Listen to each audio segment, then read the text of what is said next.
namna moja ama nyingine, kwa asilimia kubwa. Ilifika mahala Musa akamlilia Mungu kwa ajili ya wana wa Israeli, lakini Mungu akamwambia kwamba, Musa, kwa nini kunililia?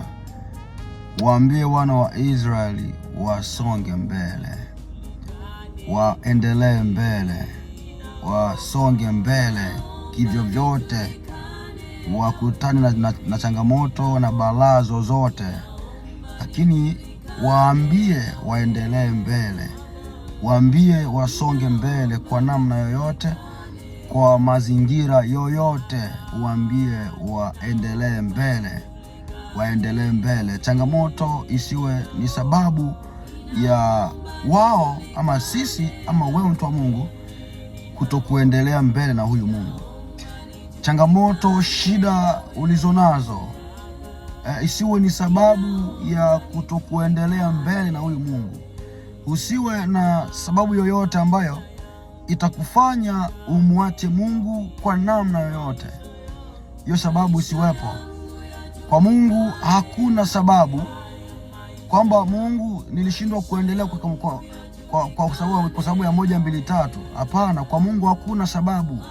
Kwa hiyo katika hali zozote mtu wa Mungu, katika kulia, katika hali ya magonjwa na vingine vyote, taabu, shida na vingine vyote, usiwe na sababu yoyote itakayokutoa kwa Mungu kwa namna yote. Endelea na Mungu katika maisha haya tuliyobaki nayo duniani. Endelea na Mungu, mche Bwana, uwe mwaminifu atakufa. Uwe mwaminifu atakufa. Mazingira isiwe ni sababu ya kukutoa kwa Mungu kwa namna yoyote.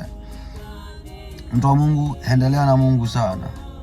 Tunaelekea mwisho huu wa mwaka. Mambo yanakuwa ni mengi sana kwa asilimia kubwa, lakini pamoja na Mungu ninaamini kwamba mwaka tutauona na tutaendelea nao kwa asilimia kubwa. Kwa hiyo mtu wa Mungu, endelea kuomba Mungu popote ulipo. Zidi kumsihi Mungu kwa wakati huu tulionao. Hebu angalia ukubwa wa mambo ambayo yanaendelea. Angalia ukubwa vitu ambavyo vinaendelea. Kwa hiyo mtu wa Mungu, endelea kumtumikia Bwana kwa uaminifu. Endelea kumcha Bwana kwa uaminifu. Endelea kuwa mwaminifu katika mazingira yote. Endelea kuwa mwaminifu popote uendapo. Katikati ya mabinti uwe mwaminifu, katikati ya vijana uwe mwaminifu. Usiwe mwepesi wa kufanya jambo lolote ambalo kwa asilimia kubwa litakuja kukutoa kwa Mungu. Kwa hiyo mtu wa Mungu, nikusihi sana, endelea na Mungu kwa mazingira yoyote. Kwa kulia, kwa kutokulia, endelea na Mungu katika maisha ambayo tumebaki nayo duniani. Mche Bwana kivyote. Amen.